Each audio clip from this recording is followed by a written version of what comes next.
இயேசு கிறிஸ்துவுக்குள்ளே பிரியமான சகோதர சகோதரிகளே, இயேசுவின் இந்த நற்செய்தி இறைவார்த்தை உலகெங்கும் பறைசாற்றப்பட வேண்டும் என்பதே இயேசுவின் விருப்பாக எதிர்பார்ப்பாக இருந்தது.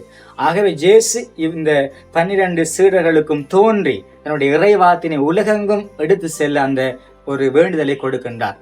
நம்முடைய அன்றாட வாழ்க்கையை நாம் எவ்வாறு இயேசுவின் இந்த இறைவார்த்தை நாம் எவ்வாறு உலகுக்கு கொண்டு செல்வது என்று பார்க்கின்ற வேளையிலே, பிரியமானவர்களே, நம்முடைய வாழ்க்கையில் நாம் இயேசுவின் நற்செய்தியை வாழுகின்ற வேளையிலே, இறைவார்த்தையின்படி வாழுகின்ற வேளையிலே நாம் அனைவரும் உயிருள்ள நற்செய்தியாக இருக்கின்றோம். நம்முடைய வாழ்க்கை உயிருள்ள நற்செய்தியாக இருக்கின்றது. அந்த வாழ்க்கை மூலமாக மற்றவர்கள் நம்முடைய அந்த இறைவார்த்தையை அனுபவிக்கின்றார்கள். அதே போல நம்முடைய வாழ்க்கையில தினமும் நாம் இயேசு கற்பித்த அந்த இறைவார்த்தைக்கு ஏற்ப நாம் வாழ வேண்டும். அவ்வாறு வாழுகின்ற வேளையிலே நம்முடைய வாழ்க்கை ஏராளமான சக்திகளும் வல்லமைகளும் நாம் எமதாக்கி கொள்ளுகின்றோம். இந்த நற்செய்தியிலே இயேசு இந்த சீடர்களை தன்னுடைய பணிக்காக அனுப்புகின்றார். அது மட்டும் இல்லாமல் இந்த இவர்களுக்கு அந்த வல்லமையும் சக்தியையும் கொடுக்கின்றார்.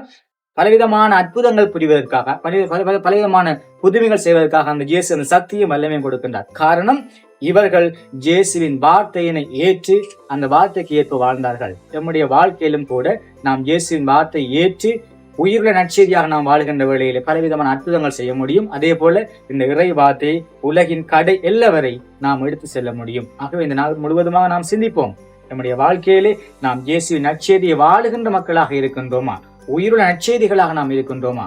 நாம் சிந்தித்து பார்ப்போம். அவ்வாறு வாழ்வதற்கு தேவையான ஆசீர்வாதங்களை கேட்டு இந்த நாள் முழுவதுமாக நாம் மன்றாடுவோம். ஆமீன்.